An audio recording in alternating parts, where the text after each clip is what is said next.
लो तनख्वाह, केशव ने अपनी पत्नी कल्पना के हाथ पर नोटों की गड्डी रखते हुए कहा। मगर कल्पना अपना मुंह फुलाए खड़ी रही। उसने हिकारत से उन मुट्ठी भर रुपयों को आग्नेय दृष्टि से देखा। वह घर से बाहर बात टालने को निकल गया और जब लौटा तो गर्म समोसे उसके हाथों में थे। अपने शब्दों का भरसक मुलायम बनाते हुए बोला, ये लो और एक कड़क चाय पिलाओ। आज काम बहुत था दफ्तर में, मैं थक गया हूँ। जो खरीदना चाहो सो ले लेना। तुम्हारा त्यौहार भी तो है नज़दीक। कल्पना चाय तो बनाकर ले आई, मगर सिर्फ उसके लिए। केशव उसके खराब दिमाग को भांपकर भी मौन रहा, मगर वह चुप न रही। उसने तनख्वाह के पैसों को एक कागज पर खर्च के साथ लिखकर केशव की खिल्ली उड़ाना शुरू कर दिया।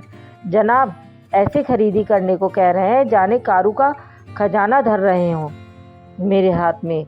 केशव उसका स्वभाव जानकर ही शांत रहते थे। उन्होंने धीरे से कहा, देखो, जो लेना चाहती हो वो ले लो।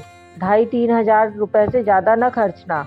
ओह, ये सुनकर तो कल्पना चोट खाई नागिन सी फुंकार उठी और बोली, पता नहीं लोग शादी क्यों कर लेते हैं। अगर उनकी हैसियत ही नहीं होती उसके सपने पूरे करने की। पता नहीं क्यों ऐसा कहते हैं। उस समय उसकी नज़र ना तो प्रिया की मासूम आंखों पर पड़ी और ना ही केशव के सूने गले पर।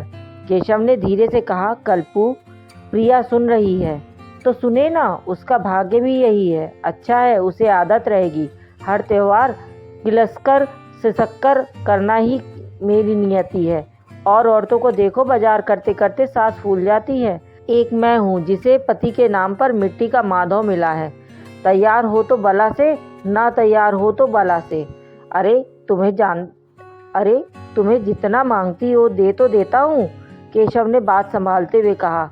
तो वो रुपया तुम्हारी ही गृहस्थी की भेंट चढ़ जाती है। पहली बार केशव के माथे पर क्रोध को जब्त करने वाला पसीना आया। वो जोर से बोला, कल्पना, कभी मैंने तुम्हारी मेहनत को कम आंका?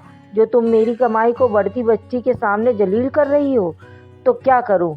तुम्हारा रोटी ही तो खिलाते हो। बदले में मैं भी घर में मेहनत करती हूँ। हम मध्यम वर्गीय हैं और हमारी गाड़ी ऐसे ही बचे खुचे अरमानों से चलती है। मगर चकाचौंध की दीवानी कल्पना लड़ते लड़ते यह भी भूल बैठी कि अनजाने में वह पति के स्वाभिमान को भी बुरी तरह से चोट पहुंचा बैठी थी। वह शुरुआत से ही पहनने ओढ़ने की शौकीन थी और इस सनक में उसे भले किसी का भी दिल दुखाना पड़े, उसे सिर्फ अपने से ही मतलब होता था। शादी से पहले भी उसकी यही कोशिश रहती कि उसके जैसा कपड़ा किसी और के पास ना हो, वरना वह पूरे घर में कलह मचा देती। उसकी दादी ने दबी जुबान में उसे कई बार समझाते हुए कहा कि मनुष्यों का चोला रखकर अपनी ख्वाहिश की चादर इतनी भी मत नहीं बढ़ानी चाहिए। पर कल्पना ने अपनी दबंगई के चलते हर रिश्ता और उसके सम्मान ताक पर रख दिया। हर त्योहार से हफ्तों पहले वह घर गृहस्थी के खर्च काटकर खुद को साज सवार पर अच्छा खासा खर्च कर डालती और लोगों के अच्छे अच्छे कमेंट्स व चटखारे ले लेके पढ़ती और खुश होती। शुरुआत में तो केशव उसकी खूबसूरती का दीवाना बना फिरता था। अब वह उसका सामना करने से कतराने लगा। कारण था उन दोनों की बढ़ती हुई बेटी प्रिया। बड़ी बड़ी आंखों वाली प्रिया सामान्य बच्चियों की तरह ही थी, बस पिस जाती कल्पना के अहम और केशव की चुप्पी के बीच। केशव का लिहाज लगता कि कहीं प्रिया उसे एक कमज़ोर पिता न समझे। एक पुरुष होने वह उसे खुश रखने का जितना जतन करता, उसकी ख्वाहिशें उतनी ही उछाल मारने लगती। धीरे धीरे उसे समझ में आने लगा उसका रवैया। हाँ, समय काटने की गरज से वह बाजार में ही नौकरी के बाद अकाउंट का काम देखने लगा। घर जाता तो बस खाने और सोने के लिए। धीरे धीरे उसने अपना कमरा भी अलग कर लिया और खाने सोने से ही वास्ता रखने लगा घर में। मगर शाम को आया तो एक खूबसूरत महंगी साड़ी हाथ में लेकर और प्रिया की आवाज़ दी, माँ को दे आओ। प्रिया लेकर गई तो उसके अंदर एक सुंदर सा मंगलसूत्र भी था, जिसे देखकर कल्पना तो निहाल ही हो गई। उसने केशव की मनपसंद खीर प्रिया के हाथ से भिजवाने की कोशिश की, मगर उसने ठंडेपन से मना कर दिया। खैर, उसे ना कोई अंतर पड़ना था और ना पड़ा। वह अपनी धुन में मस्त रही। उसकी सारी तैयारियां पूरी थी। त्योहार में भी ज़्यादा समय ना बचा था। मगर 3 दिनों से केशव की उसे शक्ल भी देखने को ना मिली थी उसे कुछ बेचैनी तो हुई। फिर सोचा सब कुछ ठीक तो है, नहीं बोल रहे ना बोले। अपनी मर्जी की सभी तैयारियों से संतुष्ट होकर वह पूजा कर चुकी थी।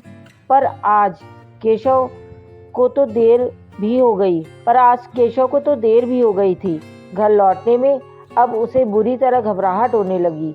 रात के 12 बजे थे। उसने त्योहार की सब तैयारियां कर ली थी। पूजा भी अकेले ही करनी पड़ी। सब कुछ तो उसके मन का था, मगर अब उसे केशव के बिना कुछ सुहा नहीं रहा था। उसने प्रिया से कुछ पूछने की कोशिश की, मगर वो चुप लगाकर चली गई।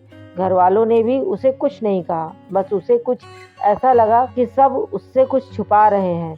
थोड़ी देर बाद उसने रिक्शे पर केशव को अपने सहकर्मी के साथ बैठा देखा।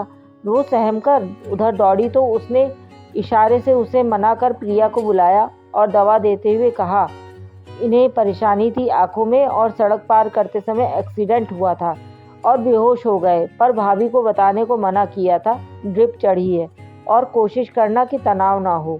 केशव कल्पना की तरह मुंह फेरकर सीधे अपनी माँ के कमरे में जाकर लेट गया। अब कल्पना से ये बेरुखी सहन नहीं हो रही थी। वो व्यग्रता से उनकी ओर लपकी, मगर केशव ने अपनी जेब से एक पुड़िया निकालकर कमजोर आवाज में कहा, प्रिया इसे अपनी माँ को दे दो। नहीं चाहिए मुझे। और वो जोर से रोने लगी। ये क्या हो गया है? आपको पहले भी मैंने बहुत मनमानी की, मगर आपने कभी ऐसे दिल पर ना लिया। क्या करता कल्पना, जब तुम कुछ सुनने को राजी ही नहीं थी तो क्या कहता और क्या सुनता? तुम्हारी आंखों पर चढ़ी चकाचौंध और बाजारवाद की पट्टी ने ही तुम्हें बुरा बनाया है, मैंने नहीं। तुम्हें खुश रखने की कोशिश में मैं अपनी जरूरत तो पीछे ही करता गया, मगर तुम अपने गुस्से के आगे कुछ देख ही कहाँ पाई। देखा जी, मगर बहुत देर में नज़र पड़ी। मेरी डॉक्टर के पर्चे में लिखा था कि आपकी आंखों की ऑपरेशन ज़्यादा ज़रूरी है। कोई और होती तो शायद अपनी गृहस्थी बचाती। मुझ मतलबी ने ना आपके आंसू देखे और ना आपका मौन। बस भगवान से यही मनाती रही कि सब ठीक हो। जो बात आप मुझे कहकर ना समझा पाए, वो सब बातें मुझे आपकी बेरुखी ने समझा दी। दुल्हन दाम्पत्य की असली सुंदरता एक दूसरे का साथ देने में है।